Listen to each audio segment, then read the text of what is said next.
Hello students and again welcome to आपके अपने channel में एडु motivation 100%।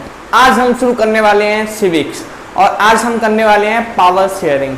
Now what is power sharing? तो power sharing क्या है? It is the process of sharing power among different levels और different organs और different groups.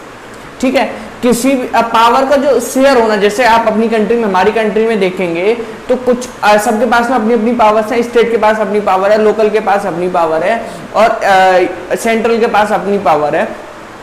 इस power के डिवीजन को हम बोलते हैं पावर शेयरिंग।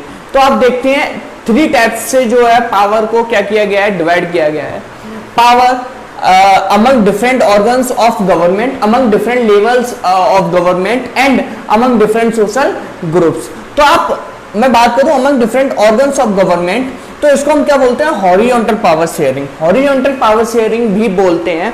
इसमें क्या किया जाता है कि जो पावर्स हैं वो इक्वली क्या की गई है, डिवाइड की गई है। Legislature, executive, judiciary. आप तीनों को जानते हैं। लेजिस्लेचर के पास काम होता है लॉ को बनाना, एग्जीक्यूटिव के पास काम होता है लॉ को एग्जीक्यूट करना है, जुडिशरी का काम होता है उसकी देखभाल करना, कि मेंटेन करना कि वो लॉ जो है लोगों के द्वारा माना जा रहा है या नहीं।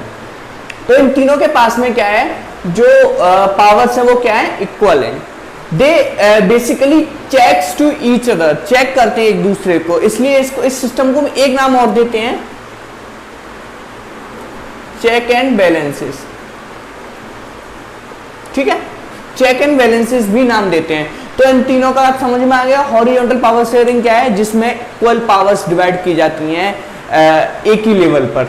ठीक है, नाउ नेक्स्ट है among different levels of government. इसमें आप देखेंगे अलग अलग लेवल पर जो पावर्स हैं वो डिवाइड की जाती हैं। For example union government, state government and local government. आपको अच्छे से पता है तीनों के पास में जो पावर्स हैं अपनी अपनी अलग अलग पावर हैं। ये तीनों आपस में एक दूसरे को चेक नहीं करते हैं। यूनियन गवर्नमेंट के पास में, सेंट्रल गवर्नमेंट के पास में अपनी अपनी पावर है। स्टेट गवर्नमेंट अपनी अलग पावर मेंटेन करता है, लोकल गवर्नमेंट के पास अपनी अलग पावर है।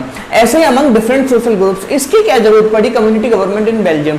आप जब केस स्टडी पढ़ेंगे बेल्जियम की, जब आपको समझ में आएगा कि कम्युनिटी गवर्नमेंट की क्या नीड थी वहां पर, ये आपको बेल्जियम में देखने को मिलेगी। कम्युनिटी गवर्नमेंट, ये मतलब ये बेसिकली क्या है कि जो माइनॉरिटी है उसको फील ना हो कि हमारे पास में कोई भी अधिकार नहीं है, कुछ भी राइट्स नहीं है, तो उनको कुछ राइट्स देने के लिए ये गवर्नमेंट फॉर्म की जाती है। तो now we move to the case study of Belgium and Sri Lanka. Belgium और श्रीलंका में हमने एक इसमें आप देखेंगे कि जो पॉपुलेशन है बेल्जियम की वो क्या है, अराउंड 1 करोड़, जो कि हमारे हरियाणा के हाफ है। और जो श्रीलंका की पॉपुलेशन है वो अराउंड 2 करोड़, जो कि बराबर है हमारे हरियाणा के। तो फिर भी हम देखते हैं बेल्जियम में जो है वो क्या है, share 59% of Dutch people speaking. 59% Dutch people रहते हैं वहां पर, डच लैंग्वेज बोलने वाले लोग रहते हैं। वहीं पर 40 पीपल जो फ्रेंच स्पीकिंग पीपल है एंड 1% जो है वो जर्मन स्पीकिंग पीपल वहां पर रहते हैं। तो जो ये आप माइनॉरिटी और मेजॉरिटी देख रहे हैं वो बिल्कुल अपोजिट है। कहां पर? उसकी कैपिटल में, ब्रसेल्स में। ब्रसेल्स में आपको क्या देखने को मिलेगा 80% जो है वो फ्रेंच है एंड 20% क्या है, डच है। बिल्कुल अपोजिट है। यहां पर ये मेजॉरिटी में, वहीं पर ब्रसेल्स में क्या है, वो माइनॉरिटी में। तो जो फ्रेंच लोग हैं, जो फ्रेंच हैं वो रिच एंड कुछ ज्यादा ही रिच हैं, और उनके पास में क्या है कि जो फ्रेंच लोग हैं वो कुछ ज्यादा रिच एंड स्ट्रॉन्ग हैं, किनसे? डच से। ये बात जो डच वाली पीपल्स हैं, डच स्पीकिंग पीपल हैं, उन्हें थोड़ा सा अच्छा नहीं लगा, इसलिए उन्होंने क्या कर दिया, एक टेंशन अराइज होगी कहां से, कैपिटल से, क्योंकि यहाँ पे माइनॉरिटी किसकी ज्यादा है, फ्रेंच लोगों की ज्यादा है। तो यहाँ पर डच जो है वो माइनॉरिटी किसकी ज्यादा है, माइनॉरिटी में कौन है, यहाँ पर डच लोग हैं। तो यहाँ से एक टेंशन, मतलब एक कुछ कॉन्फ्लिक्ट टाइप का बोल सकते हैं।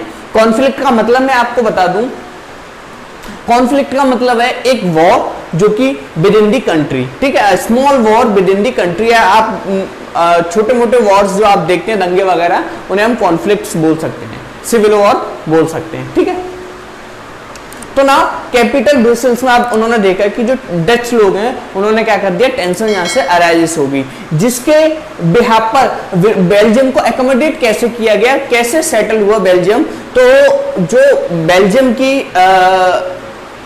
जो संसद है उसमें क्या देखा गया, जो डच और फ्रेंच पीपल हैं उन दोनों के हाफ ऑफ मिनिस्टर बिठा ले गए। उस संसद में क्या हुआ कि जो डच हैं और फ्रेंच हैं उनके half of members of parliament क्या किया गया, बिठा ले गए पार्लियामेंट में, हाफ ऑफ मेंबर्स। वहीं पर ब्रसेल्स में क्या कर दी गई, न्यू जो है पार्लियामेंट बना दी गई, उसमें भी हाफ ऑफ दोनों के जो मेंबर्स हैं वो बिठा ले गए। एक थर्ड टाइप की गवर्नमेंट जो कि क्या है, कम्युनिटी गवर्नमेंट भी फॉर्म कर दी गई बेल्जियम में। इस तरीके से बेल्जियम में क्या किया, बेल्जियम ने क्या किया, बेल्जियम में अपने आप को अकोमोडेट किया, कॉन्फ्लिक्ट से, सिविल वॉर से बचाया। तो वहीं पर हम श्रीलंका की अब बात करें तो श्रीलंका की पॉपुलेशन कितनी है, 2 करोड़, जो कि हमारे हरियाणा के बराबर है, जिसमें 74% सिनाला पीपल रहते हैं, 18% तमिल्स रहते हैं, जिसमें से 13 पीपल जो है 13% श्रीलंकन तमिल है और 5% इंडियन तमिल है, सॉरी। तो जो कुछ अपने यहाँ से जो वर्कर्स जो काम करने के लिए गए थे वो वहीं पर बस गए।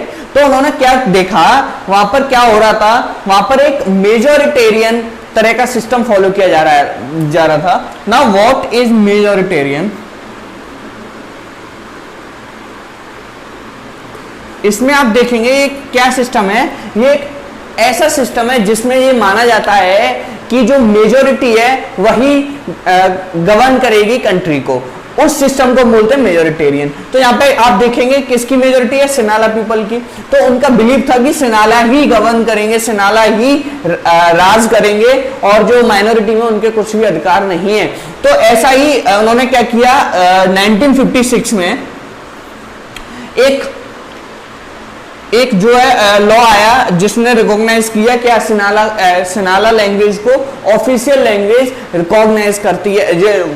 1956 में जो लॉ आया वो रिकॉग्नाइज करता है सिन्हाला लैंग्वेज को ऑफिशियल लैंग्वेज, जिससे तमिल लोगों को बड़ी प्रॉब्लम हुई कि हमारे भी कुछ राइट्स हैं।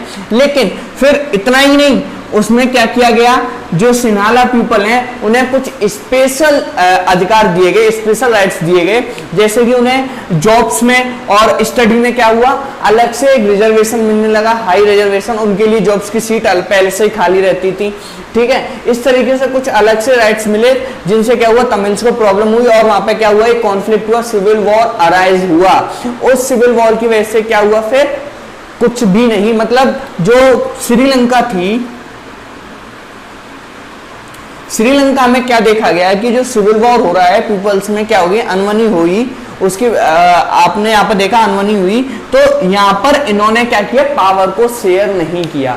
तो आप दोनों केस स्टडी से क्या समझे, बेल्जियम ने क्या किया, बेल्जियम में पावर शेयर हुई, जिससे क्या हुआ, उन्होंने अपने आप को अकोमोडेट कर लिया। वहीं पर श्रीलंका में ऐसा नहीं हुआ। इन दो केस स्टडी को हमने अच्छे से समझा। आप अब आराम से बता सकते हैं कि श्रीलंका और बेल्जियम में क्या हुआ था, ठीक है। अब इसमें कुछ चीजें हैं, एक दो बहुत छोटा सा ही चैप्टर है, लेकिन एक चीज और मिलेगी कि power sharing, why power sharing is desirable. तो आपने यहां से क्या देखा, power sharing, why power sharing is desirable.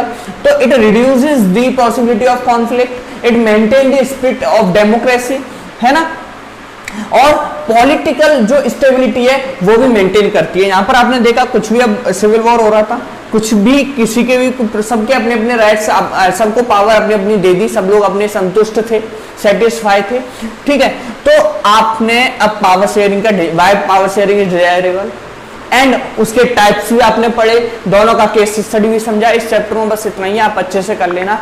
और आज के लिए बस इतना ही, अपना ख्याल रखिए, स्वस्थ रहिए, पढ़ते रहिए, बाय बाय।